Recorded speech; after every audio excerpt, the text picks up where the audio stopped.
आज मीरा की शादी हो रही होती यदि उसके एक सहकर्मी ने उसकी जिंदगी में जहर न घोल दिया होता। अपने मोबाइल पर कैलेंडर चेक करते हुए उसने देखा, आज के दिन उसने कैलेंडर में सेट कर रखा था नए जीवन में प्रवेश, पर नए जीवन में प्रवेश का सपना सपना ही रह गया। और ऐसा हुआ एक सहकर्मी के कारण जिसे वह अपना करीबी दोस्त मानती थी। उसके मानस पटल पर सारी घटना चलचित्र की भांति आती चली गई। मीरा के मोबाइल की घंटी बजी थी। उसने मोबाइल उठाकर देखा था, आशीष कॉलिंग। हेलो आशीष, गुड मॉर्निंग। उसने मोबाइल ऑन कर कहा। गुड मॉर्निंग मीरा, कैसी हो? आशीष ने पूछा। उसकी आवाज में वह खनक नहीं थी जो हमेशा रहती थी। ठीक हूँ, अपना बताओ। सुबह सुबह कॉल किया रविवार के दिन, और तुम कुछ चिंतित मालूम हो रहे हो। सब खैरियत तो है न? एक बैड न्यूज है, आशीष ने चिंतित स्वर में कहा। क्या? मीरा के मन में कई आशंकाएं जन्म ले चुकी थीं। कोई दुर्घटना हुई क्या? किसी की मौत हो गई क्या? मेरे इंस्टाग्राम पर किसी ने तुम्हारी आईडी से तुम्हारा न्यूड फोटो भेजा है। कह नहीं सकता कि यह तुम्हारी फोटो है या फोटोशॉप से बनाई गई, पर जिसने भी भेजा है जरूर वह तुम्हारा अहित करने की फिराक में है और कई लोगों को इस तरह के फोटो भेज रहा होगा। पहले भी 1 से 2 लोग दबे स्वर में तुम्हारे अश्लील व्यवहार की बातें कर रहे थे। पहले तो मैंने उनकी बातों पर ध्यान नहीं दिया, पर इंस्टाग्राम पर तुम्हारे द्वारा भेजे गए अश्लील फोटो और संदेश से समझ गया कि वे क्यों ऐसी बातें कर रहे थे। जरूर किसी ने तुम्हारा आईडी हैक किया है। आशीष एक ही सांस में बोल गया। क्या? मुझे वह फोटो फॉरवर्ड करो तो? मीरा का दिल धक से रह गया। सुना तो था उसने कि लोगों के आईडी हैक कर सोशल मीडिया का दुरुपयोग किया जाता है, पर कभी सोचा न था कि उसके साथ भी कभी ऐसा होगा। फोटो फॉरवर्ड करने की आवश्यकता नहीं है। तुम अपना इंस्टाग्राम चेक करो, उसमें सेंड मैसेज पर यह दिख जाएगा, आशीष ने कहा। मैं अभी चेक करती हूँ, कहकर मीरा ने मोबाइल डिस्कनेक्ट कर दिया। मीरा सोशल मीडिया पर थी तो जरूर पर सक्रिय नहीं थी। उसकी रुचि सोशल मीडिया में कुछ खास नहीं थी। कुछ ही पल में मीरा ने इंस्टाग्राम पर अपना आईडी चेक किया। कई लोगों के मैसेज पड़े थे उस पर। उसके आईडी से उसके कई परिचितों को उसका अश्लील फोटो भेजे गए थे। फोटो देखकर चौंक गई मीरा। यह निश्चित रूप से उसका फोटो नहीं था। किसी ने उसके चेहरे को किसी अश्लील चित्र के साथ जोड़ दिया था, पर किसने और क्यों, वह समझ नहीं पाई। फिर उसने अपना फेसबुक खाता देखा, वहां भी यही स्थिति थी। कई ऐसे चैट थे जो उसने किए ही नहीं थे। कई करीबी मित्रों ने चैट के जवाब में उसे सलाह भी दी थी कि उसका यह व्यवहार ठीक नहीं है और उसके लिए यह बड़ा ही विनाशकारी साबित होगा।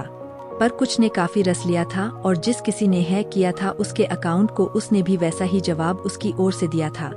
शाम तक एक और झटका लगा उसे जब उसके मंगेतर मनोज ने फोन कर बताया कि वह सगाई तो रहा है।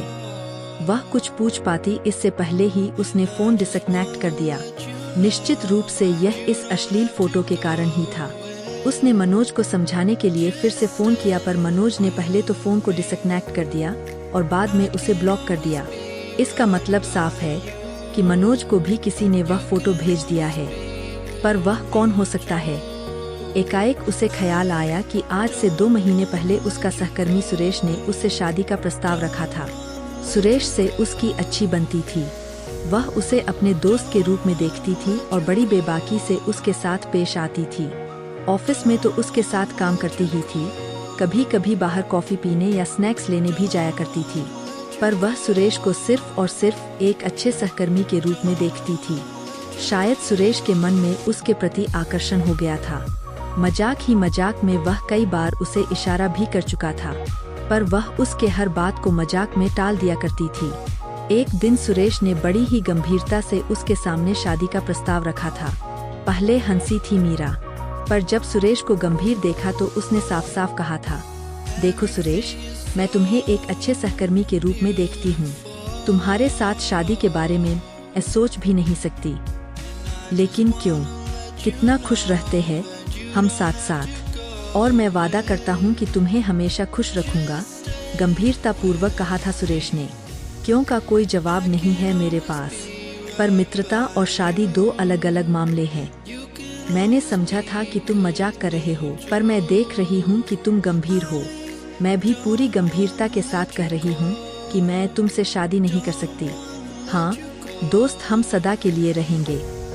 उस दिन के बाद सुरेश उसका दोस्त भी नहीं रह गया था। वह उससे दूर दूर रहने लगा था।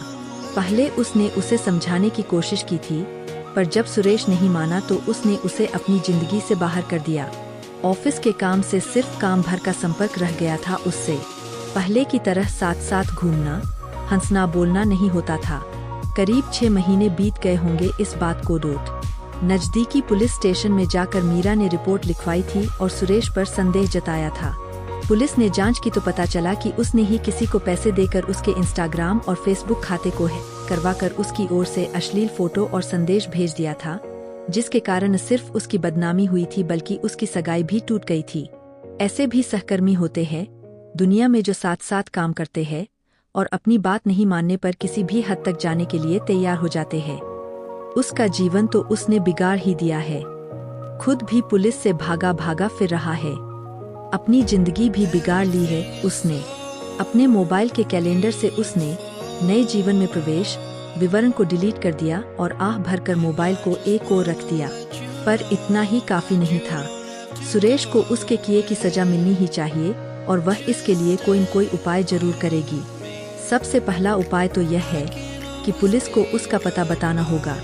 सुरेश ने सोशल मीडिया के द्वारा उसे बदनाम किया है तो वह उसे उसके पुराने संबंध को आधार बनाकर उसे पकड़वाएगी। जब सुरेश से उसकी दोस्ती थी तो वह उसके साथ सब कुछ शेयर करता था और उसे पता था कि अभी वह कहाँ कहाँ हो सकता है।